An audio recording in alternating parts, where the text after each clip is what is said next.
think that's something that a lot of companies do right now, or they underestimate what it can do, but it's also very easy to overestimate what AI can do. So this balance of the capabilities of AI is what I think a lot of companies are currently struggling with, that we went through ourselves until we could land on a stable product that did what we said it was going to do. Are you a scaling SaaS founder? Ready to make the leap from leading a team to leading an organization? Join us each week as we refill your think tank with actionable tips and strategies from great business minds you know and those you don't know yet. This is SaaS Fuel with your host, 5-time entrepreneur, SaaS founder, and globetrotting adventurer, Jeff Maines. Welcome back to the SaaS Fuel podcast, where the future of SEO isn't just keywords, it's psychic level anticipation and hoping Google's AI doesn't wake up moody. I'm your host, Jeff Maines. I help B2B SaaS founders like you grow from traction to scale. Here, growth is more than just numbers. It's about crafting a future-proof company, premium valuation, and leaders who build a business of significance while living epic, adventurous lives. What happens when you stop chasing SEO hacks and start building smarter with AI at the core? In this episode, we dive into the evolving world of search and how automation is reshaping the future of SEO.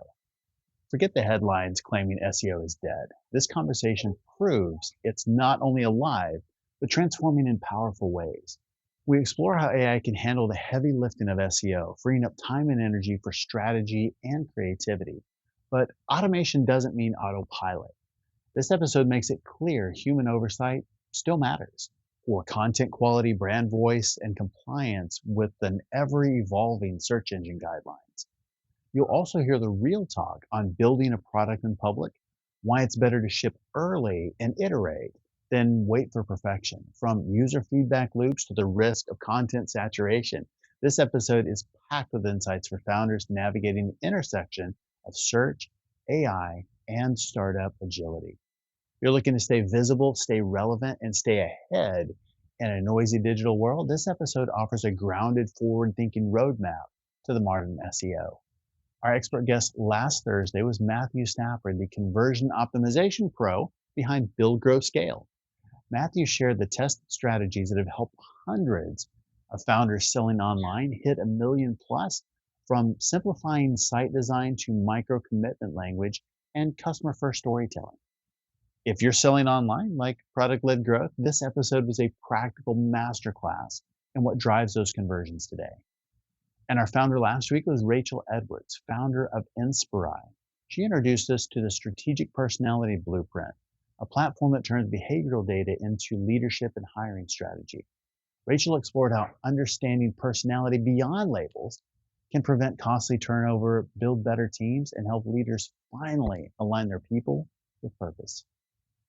If you missed either episode, go back and check those out. My guest today is Holden, CEO of RankBot, fast rising AI SaaS, helping businesses master off-page SEO through automation, backlinks, and real-time keyword tracking.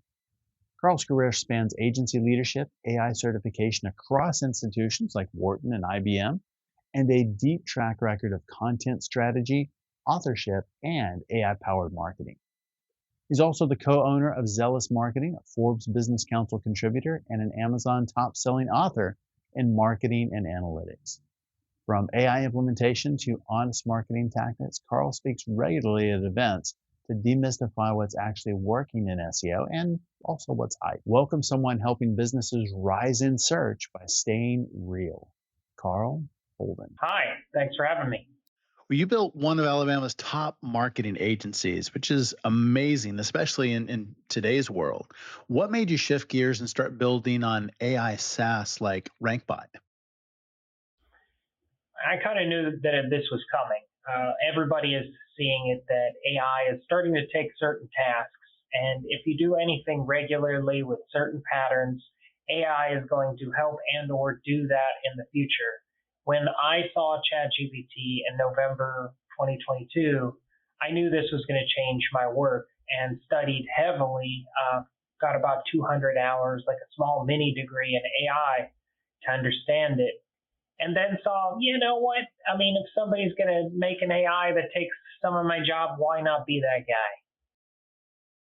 It makes a lot of sense. Tell me about RankBot. What does it do, and how does it work? Sure. So as an agency, what we do is we look at people's website, figure out what they'd want to rank for, and then get them featured out on the internet with blogs that reference to them. RankBot does exactly that. You can just give it a URL. It figures out what you do as a business, proposes keywords that you can change if you want, that you would want to rank for, and then every single month it reaches out to websites with an article that it has written that features, integrates those keywords in, and every single month you'll see these articles being published into your account that reference your website. And as Google finds these articles, they see proof that your website's being referenced on the internet, and that helps you rank higher. That makes a lot of sense. Well, there's been a lot of talk about SEO in the past few months, and SEO has been declared dead more times than we can count, probably over the last 10 years. And it's definitely not. But what convinced you that it's very much alive and needed a smarter approach through automation? There's a lot of people that want to assign it a different acronym: AIO, Sure. GEO, AEIOU, and sometimes Y. And those people are, many of them are those LinkedIn posters that say, comment yes if you want my 10 Right. marketing tips. And they get a bunch of comments, and you could have gotten from them what you could have asked ChatGPT. And I'm not really somebody who's just going to chase trends to get likes on social. As someone who's still, both running RankBot and taking care of my agency as one of the owners, I'm able to see what actually works. And we can see that doing these activities of SEO still rank you in Google. And when you ask AI something and it does an AI search, it doesn't search the internet itself. It doesn't index the internet itself. Most of these platforms, ChatGPT, all of them, are using some kind of search API. So if you show up in search, SEO, you show up in these results. It's just changed from a list of blue links to a couple paragraphs, ironically enough, in a world of people who don't prefer to read. This is true. But I do think that the paragraphs are helpful in that a lot of times we just want something quick. We don't need a lot of links. But is that affecting traffic to sites if we're just reading the summary and then not going anywhere? For sure. It's called the zero click issue or problem or dilemma, in that a lot of the companies that used to rank their website for answering questions are not getting the traffic that they used to. Local marketing is doing better, and that's what our agency actually focuses a lot on. And trying to find a type of business, you still want to go to websites and look and see and talk to those people. But how do I reset my Windows 11 computer? The blogs that used to rank for that have lost a lot of traffic. And that's just part of the changes in search that we are seeing dramatic differences in. The problem was Google is kind of cannibalizing its own revenue if it answers a question and then doesn't let its own ads be clicked. So I do think there's definite changes, but I don't even think what we have right now is what's permanently going to be there. I think you're right. They definitely won't cannibalize their revenue for long. There has to be something more. We have seen some ads that are being served up like inside the AI snippets as well. Well, also Google's gotten really sneaky over the last couple of weeks, and the sponsored ads barely look different from the organic ones. And so there will be a reduction in free traffic. That, I think, was the whole game. The whole time was to get us hooked, just like Facebook got us all hooked with this amazing reach that we used to get, and now nobody gets any reach. So it's this cyclical thing, which if it gets terrible enough, what happens is the new companies spring up and do it better. Right. And there are companies like Perplexity and other search engines that have potentially better solutions, which at least keeps the big companies on their toes of trying to stay innovative as opposed to with the status quo. And I think with anybody in SEO, you just have to stay on top of what's happening because no one else is going to do it for you. You've either got to do it for yourself or hire an agency. Everybody needs traffic. The way we get traffic may shift. But as far as I can tell, organic traffic is not going away at this time. I think you're exactly right. Yeah, organic is here to stay. It's definitely changing in and how it works, but it's very impressive. And you're right, Perplexity, one of my favorite tools for search, and the comment browser. I'm very impressed with my experience so far. And I wish I could make Perplexity my default search on pretty much everything. But some of it's not allowed quite yet on like a Google Yeah, phone. You can't do that and still use Android Auto and that kind of thing. So they have it a little bit locked down. But I'm really impressed with what it can do. for sure. Yeah. I think we're moving also towards potentially different interfaces in how we interact with the internet. I don't think we should ignore what Mark Zuckerberg is doing with the Ray-Bans glasses and the ability to have computing right in your eye. And it was a bold statement when he said that we may not always be carrying rectangles around to view the digital world. And that also, predicates that maybe we start searching the internet more with voice and that entire questions as opposed to lawyer near me. You probably won't say that Right. to your glasses. You'll say, I need a business lawyer near me who has experience in blank. So the work of SEO is not going to go away because getting your website to rank for that phrase and putting all those signals out on the internet is still a lot of work, much of which local law firms or medical offices, they're not going to want to do that. That's why tools like RankBot that automate the processes are advantageous to businesses and agencies alike. You built RankBot from idea to live product in under a year, which is exceptional. What were the key moves or lessons that helped you accelerate development without compromising quality? Well, we didn't vibe code it. If that's not what I'm insinuating here, we did actually have. I have a technical co-founder, and he has employees who work for him that actually built it. Now, the IDEs and the coding software that we use looks at code and through AI can check things or tell you where something's not working. And I believe that troubleshooting process and being able to get assistance from AI coding is what allowed us to develop this as quickly as possible. But I've played around with programs like Lovable and other things, and to this day, I couldn't build a RankBot in them to the extent of what we have, because most of these coding platforms are trained on average coders, and Sure. average coders make a lot of mistakes. But the ability to have AI help and assist with coding is definitely what kept that timeline and the cost of starting this low. No one could ask ChatGPT to make RankBot. There are proprietary things inside of the system, the websites and all those connections, how to broker those deals, etc. That's kind of the black box part, but you couldn't just go off the street. To this day, and to my knowledge, the vibe coding stuff is not there, but it is definitely, as you have said, in accelerating the ability to get software built. Yes.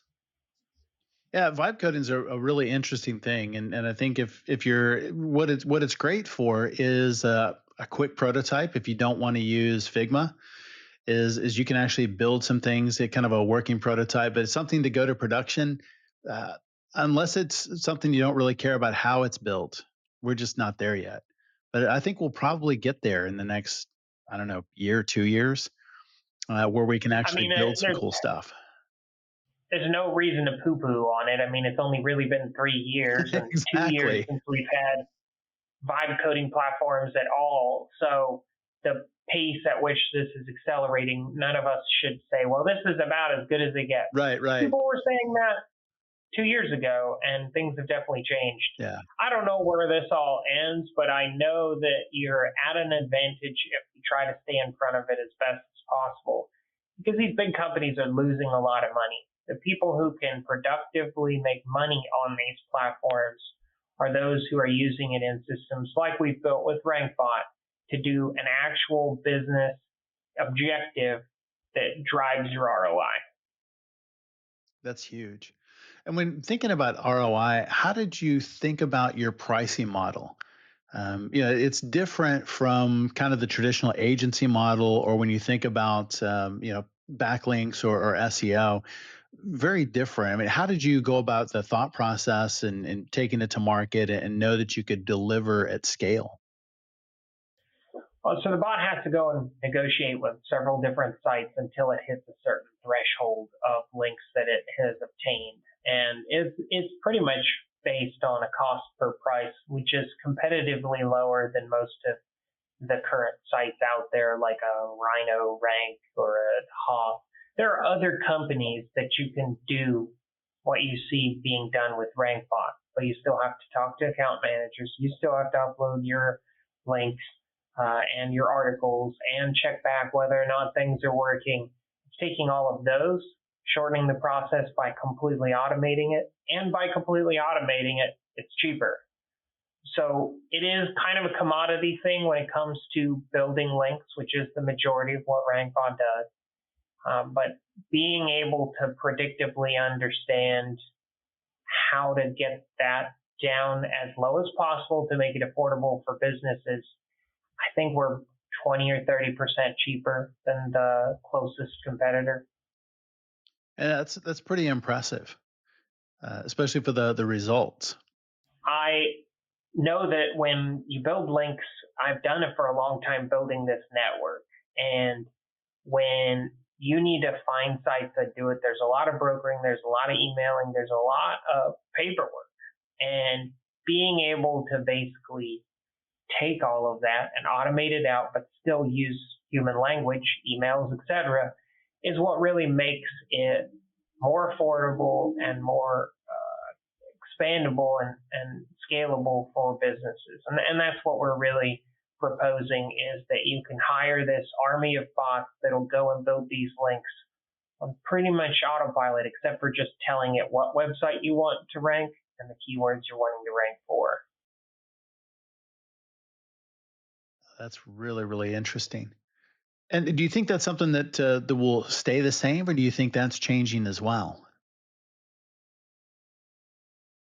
For right now, the reason to build links is to get an article that references your website, that one day when Google indexes that article, it will see a useful enough article on a site that has authority that references you. And that link creates inside of their algorithm a reason to rank you just a little bit higher. Okay. In a world where everybody can make nice websites, everybody can write nice articles with ChatGPT, these external signals, these proof of authority, are likely to remain for a very long time. Everybody can make a nice website, but who else out there on the internet is talking about your nice website? And that's where links come in. Now, Google will say you should just wait around for people to link to your website because you make a great website.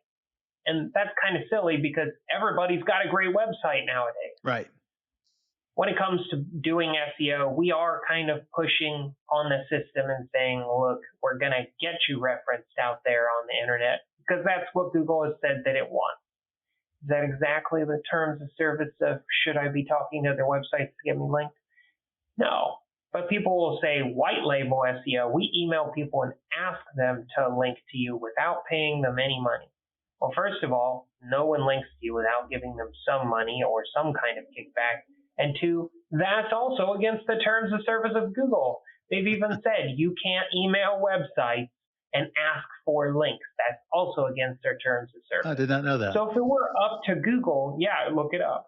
if it were up to Google, no one would do SEO, and they would just be the full and total harbingers of truth and just decide what shows up. And you better make great content.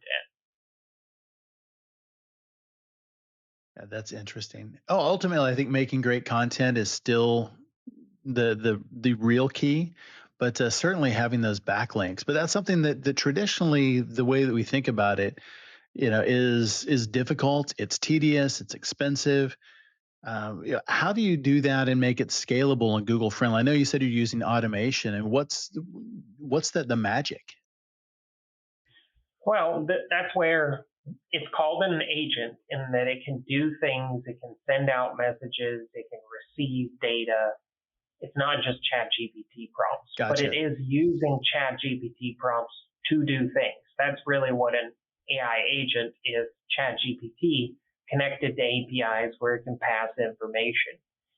And that's what it's doing. It sees the keywords that you want, and then it builds an article that talks about a specific subject that has that keyword in it, and the keyword, the anchor text, links to the page that you gave the bot.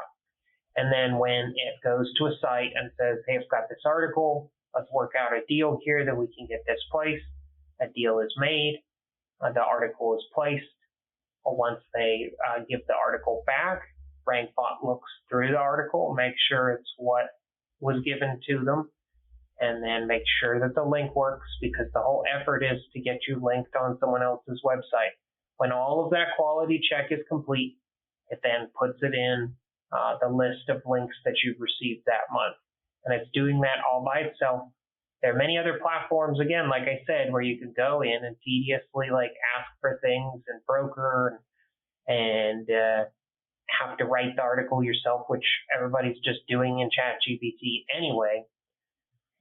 All of that being taken off of your hands and done at a scale of which, again, we're talking, I think RhinoRank, an authority website of 50. Average authority throughout the internet would be 50, small sites and really big sites. Okay. This on RhinoRank and those other sites, we're talking $100 to get a link like that. And with RankBot, you can get 6 links for $500. And as you do, and that's the lowest tier. As you go higher via scale, you're going lower to $60 to $50 a link. So Okay. at scale, that's where the money is saved, because it's less human effort, and you're able to get those links at a much lower rate. There are other sites like Fat Joe that a domain authority of 20 costs you $120. I don't remember all the prices, but it's on the site. If you look at how we compare to the other competitors, and it's Okay. most cases 30% lower at a minimum. And one of the things that you mentioned is RankBot still requires human input, which is I think helpful in making sure that things are going well and you're kind of managing the automation. How do you strike the balance between AI automation and hands-on expertise to really find the optimal results? Well, everything costs money, so you have to decide where you're going to spend the money. Because I don't think anybody wants a bot just having their credit card No, and definitely doing not. what it thinks is necessary with that. That's not a good idea. So you can build a single bot that ranks for specific keywords to a certain URL. And whenever you're done working on that URL, let's say it's a specific service page, a dentist's emergency dentist page. Once they turn that bot off, they can start a new bot towards their pediatric dentistry page and have it work on ranking that for a while. It's the same thing that agencies do. I built RankBot that in a way that if I saw this on the street, that it'd make me wet my pants a little bit. Oh wow, this can do a lot of what we do. But someone still has to build a bot, give it the URL, tell it to make the keywords, then it goes off and does its thing. So agencies that we have use this, they have 1 or 2 bots running for any given client at any given time. And once they're done emphasizing a specific page and those keywords, they can turn the bot off. We don't at this time have it where the bot can pivot because we tried that and there was a lot of hallucinations and all those kinds of things. So for now, any given bot that you build in RankBot does a specific task of trying to rank a specific URL for certain keywords. Really smart. Yeah, I think it kind of along the same lines of vibe coding. It's just bots are not there yet, or agents, where you can just give them very complex or layered instructions and expect them just to go figure it all out. But when you have the targeted instruction, do this, get that, make this happen, it works really, really well. And I think we'll get there where it's more complex, but that's a brilliant use case today in how you've set that up. We definitely plan on having it be able to eventually do more, but to get it to market and do it at a scale which is easy for people to start. This is where we're at this time, but in future versions, we definitely want to do that. Funny thing is, coding it was actually about only half the battle. The other half was just making sure that ChatGPT and all the instructions that are giving doesn't hallucinate and say the wrong things or do the wrong things. Right. So you can program set systems. But what took us almost nearly as long is to get ChatGPT and the AI itself to not hallucinate, and the actual prompt engineering, as they say, of getting it to answer specific questions it's asked correctly and all of these other things. So we had to build a system for quality assurance on the code and then also quality assurance on the AI itself. That makes sense. What if a leadership book and a Netflix drama had a baby? That is The Captain's Keys, Storms, Emotional Wreckage, and a surprisingly practical leadership system that one CEO called the owner's manual and never got for 20 years of leadership. Here is the brutal truth. You're probably drowning in LinkedIn connections while starving for real relationships. I hear it all the time. Most leaders are exhausted from playing the lone hero, and it's killing both your results and your sanity. The Captain's Keys reveals a new leadership framework, the stability matrix, 4 specific relationships that prevent burnout while multiplying your impact. And this isn't just theory. It's a system that I've used to scale companies and taught over 1,000 executive leaders. So grab your copy today at thecaptainskeys.com, Amazon, or choose your own adventure, print, ebook, or audio. Stop drowning alone and build your stability matrix. Well, in any given month, I probably talk to 10 founders who are in services businesses, whether that's agency or some other professional services, and they want to build a SaaS around their IP. What were some of the biggest myths or maybe bad assumptions you had to unlearn when you first made that jump from agency and services into building a SaaS product? Funny enough, I needed to make sure I didn't underestimate what it could do. We actually had a simpler version of this, and I said, well, I can't do, maybe it can. And we went through and tested it, and much to our surprise, if given the right instructions, it could do a lot more. So I think that's something that a lot of companies do right now, or they underestimate what it can do, but it's also very easy to overestimate what AI can do. Yeah. So this balance of the capabilities of AI is what I think a lot of companies are currently struggling with, that we went through ourselves until we could land on a stable product that did what we said it was going to do. Oh, that's good. What were some of the biggest challenges in bringing RankBot to market? I mean, the biggest challenge now that it's functional is just continuing to grow and get the word out. I think the marketing-wise, the biggest problem we have is, of course, those people out there shouting and chanting and lifting their signs, SEO is dead, SEO is dead, long live AIO, and all these other things, which none of them are SEO professionals. A single person, any person who's currently pitching AIO is either not an SEO professional or is one of those that's just kind of trying to pitch their own tool. Hey, I can show you how you rank in AI engines, and that's all you should be concerned about. But ChatGPT is 100% a black box. We don't even know why it does what it does, nor is it consistent whatsoever. True. So to say that you've built a tool and you can reliably let people know when you're going to show up, that's false.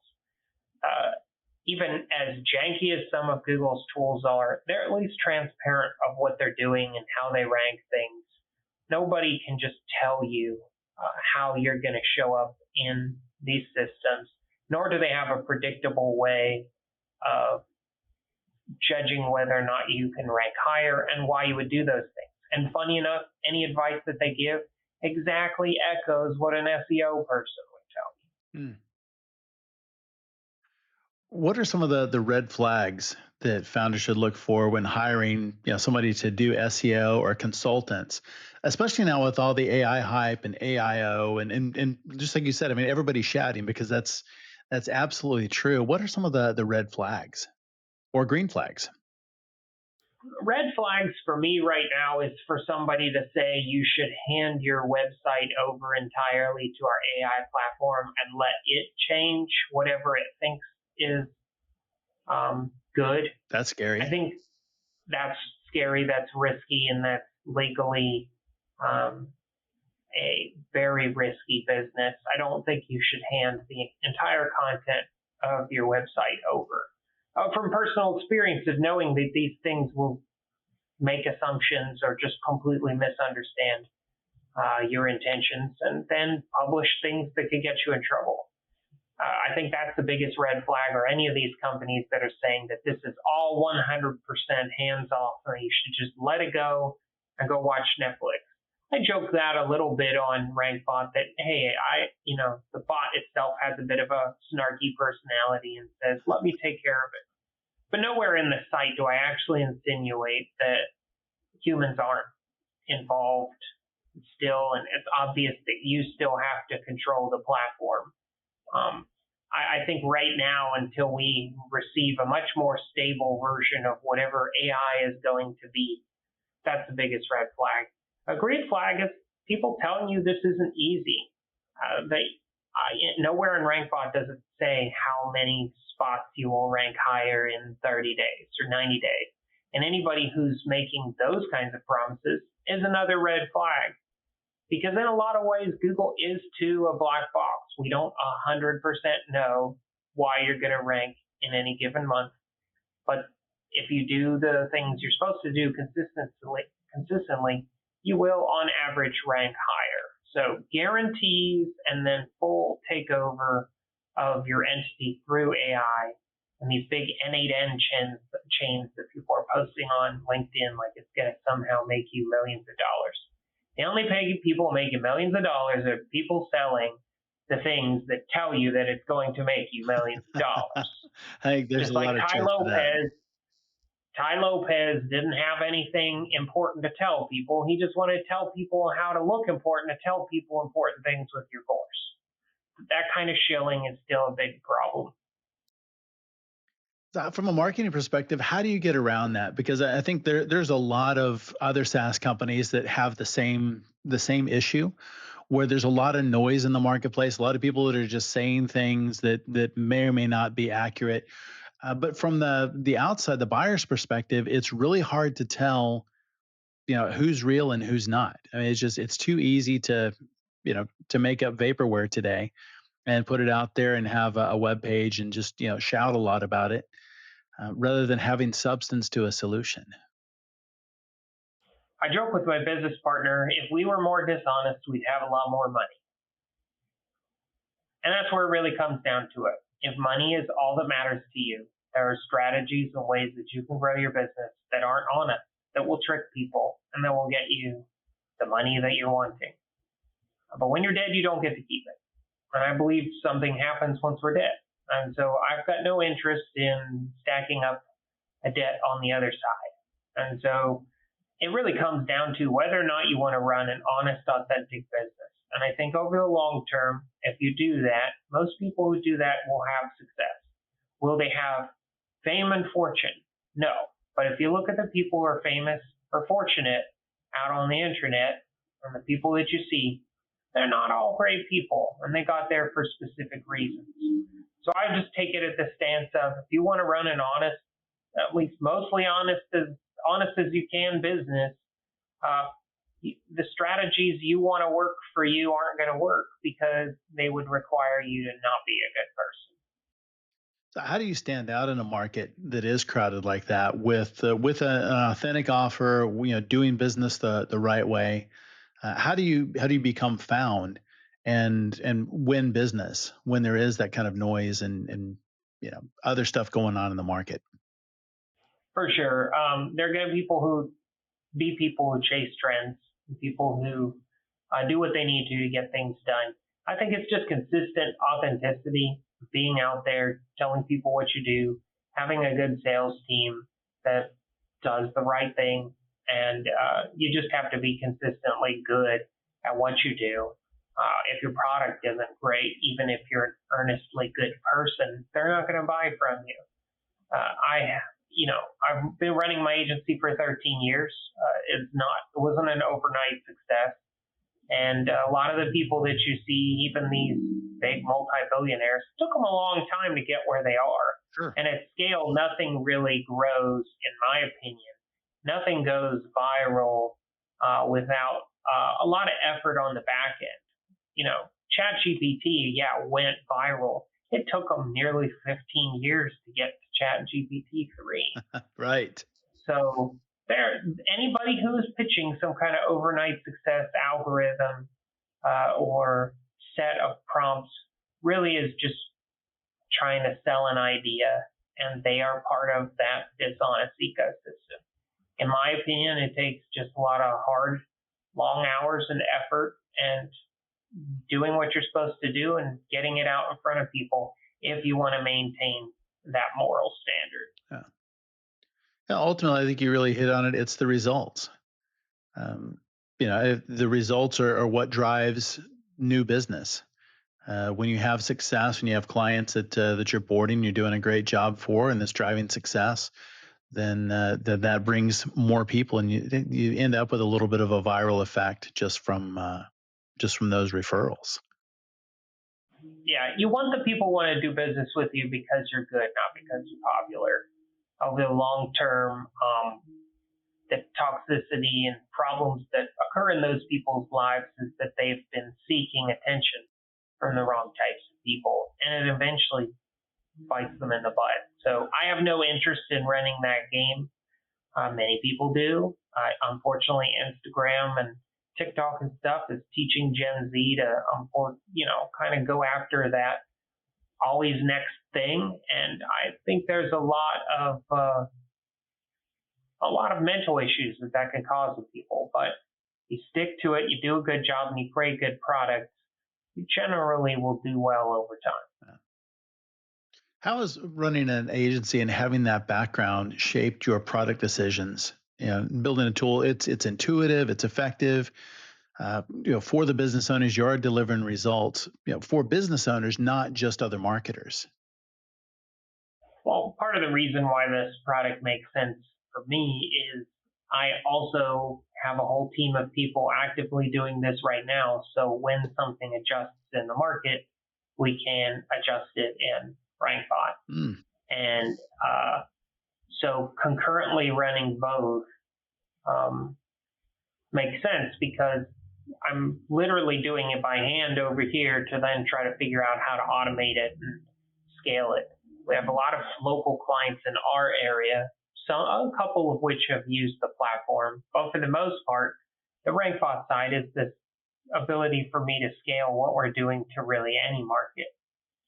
And but our main customers are going to be other agencies who want to use that as opposed to doing it manually, which costs, when I look at what we're doing, a lot of the, building the links and stuff. There are certain projects where I'll just build a bot myself within the system and just run it if it's especially one of our entities that we want to rank. But for clients, again, they're paying higher amount than what you'll see in RankBot. And we can do a lot more if you're doing it manually. We can emphasize multiple links within a month and get very specific there's still a craftsmanship to doing hands-on SEO as opposed to the automated version. But that takes a whole lot of experience, understanding, and a whole team of people. You can get marginally good enough results on a full automation. 9 times out of 10 people can choose that, partly just because it makes financial and business sense. That makes sense. You said earlier AI will fundamentally reshape how we interact with search, and whether that's through voice, through the questions that we're asking. Where do you think Google SEO, content marketing are headed over the next 2 or 3 years? They're definitely facing a content overload problem. When you give ChatGPT to the normal person, all they're going to do is ask how to make a recipe for dinner. You give it to a marketing person, and I'm going to weaponize it in order to get what I need for my clients. So there is a lot more content being generated than there ever was. Yes. Google is probably indexing twice the amount of information that it was 2 or 3 years ago, or at least going through it. And I do think that there will have to be some kind of settling of all of this, whether or not we somehow prove that certain things are human-made, which is really hard to do, or some kind of new version of the internet that requires human authentication. I'd say it's very telling that Sam Altman, who runs OpenAI, also runs WorldCoin. I don't know if you've looked at WorldCoin, but it's an eye scanner that proves that you're human and then attaches that to a cryptocurrency. Interesting. What the heck does the guy who is running one of the world's highest valued AI companies doing with a scary looking eyeball machine that proves that you're human? Feel free to go down that rabbit hole. Interesting. And some of that will be like, how do we prove that what we're seeing is made by humans? The Sora and all these video platforms are really cool, but think about it. When it gets really good, will we be able to put video in evidence in courts? That's a tough one, because it's getting to that point now where some of those videos are so good, it's hard to tell if it's real or not. So that's, I think, the biggest thing with search too, is what happens when these things get so good. Right now on LinkedIn, people are saying, you can tell it's AI if it has M dashes. Well, they'll adjust that and take out the M dashes to probably be similar to the amount that everybody else uses. Exactly. What happens in a world where these systems are very hard to tell the difference? I don't know. That's purely speculation. But what's interesting, again, little rabbit hole people, the listeners want to go down. I can't remember what book it was, but there's a science fiction novel where in the future, all of this data gets so realistic to humans that are people that are called witnesses, and they're paid to be in rooms like security, but all they're to do is to witness things happening, because humans lost the ability to present video and photographic evidence as proof. And so you have to employ humans to be around just to say that something did or didn't happen. Oh, that's really interesting. Think about that. What does it look like in the future? That's wild. So we're on the cusp of a lot of big changes. I will say that I don't think Google's anywhere done or settled in what AI search looks like yet. I think the best thing to do is just to use the tools available to you to get the traffic you can get now, and as things adjust, make adjustments yourself. Like within our own agency, we're ramping up some of the programs inside of TikTok and YouTube and other things that connect well with SEO, so that the video content, which is now being indexed more than it ever was, can also help you rank. Oh, that's great. Well, for bootstrap founders who are getting started with AI, what's one mindset or habit that's helped you launch fast, stay focused, and keep momentum going? I mean, it's cliche, but you have to start somewhere, and you're gonna fail some of those times.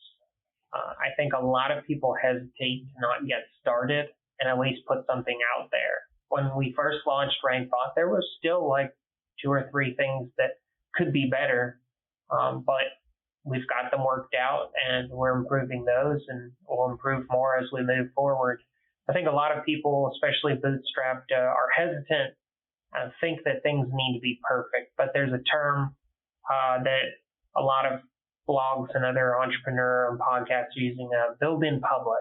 Sure. Meaning get it to a functional MVP, let people start using it to an amount that's fair, and then improve it as you get that feedback. And I think that's great advice in that, RankBot is not the finalized version that I think that it can be one day, but I had to get version 1 out that drove home at least an initial ROI for the users, and then we can build it more. I think a lot of us get paralyzed in thinking, partly pushed by that social media messaging, that things need to be like 100% polished and squeaky clean, and those people who do those TikTok dances did those dances like 1,000 times before they did it right. So Right. that's why they do it all day long. They probably did it a couple hours. And in any sense, it's going to take time, but you've got to get out there and do it. And that's the fear that everybody faces, even me, is like, is anybody going to like our stuff? RankBot's doing good, but it could be doing a lot better as far as where I think it could be with customers. And that's vulnerability that's why I'm on podcasts or other things, to get the word out there, to let people know my knowledge and my truths, and hope that they can come to benefit to those things. I think that authenticity is really important. Oh, outstanding. Well, where can people learn more about you and about RankBot online? Sure. So you can Google RankBot. There are several RankBots, but mine is number 1. Wink, wink. And you can also look up what are AI backlinks. That also has its article is number 1 in Google. Or you can just go to rankbot.ai. Very cool. As far as finding me, the best way to ask me questions is simply just connect through LinkedIn. You can search for me, Carl Holden, on LinkedIn, and I will connect with most people as long as your message doesn't sound like it's going to try to sell me something. I think that's all of us on LinkedIn. There's so much of that on there. I have a lot of connections on there. I've connected with people all across the United States, and I love talking with people about what we do, or asking questions or answering them. And so it's really easy to connect with me on there. And then as far as like an email, you can also email me at carl@rankbotai.com. I partly changed to a .com because emails don't deliver when you have .ai at the end of them. Interesting. So my website is rankbot.ai. My email is carl@rankbotai.com, just for delivery reasons. Very good. It's good to know. Well, Carl, it's been absolute pleasure having you on the show, and love what you're building. I think this is something that SEO is definitely not dead. It is certainly changing forms, and I love that you're at the forefront of that and building something really cool to help us all. Thanks, Jeff. Thanks for having me. Thanks again, Carl, for coming on the show and sharing your insights and resources. You can learn more about Carl and about RankBot at rankbot.ai. As always, all links, highlights, resources, and full show notes are available at saasfuel.com. Be sure to check us out on YouTube as well. It's at Champion Leadership. Full video episodes, outtakes, training, shorts, lots of stuff over there for you. Thought leaders share. Share this episode with a founder who's been 2 weeks from launch since last year, but really means it this time. Anybody ever felt that way? Everyone who shares this week gets a motivational countdown clock that resets itself every Monday, but also whispers, "You got this." Probably. I will see you next time, and as always, enjoy the journey. Thanks for listening to SaaS Fuel. Full show notes for each episode, which includes a summary, key takeaways, quotes, and any resources mentioned, are available at saasfuel.com. Be sure to follow and subscribe wherever you listen to podcasts. And if you're enjoying the content and getting value from these episodes, please leave us a rating and review at ratethispodcast.com/SaaSfuel. We'll be sure to read these out on future episodes.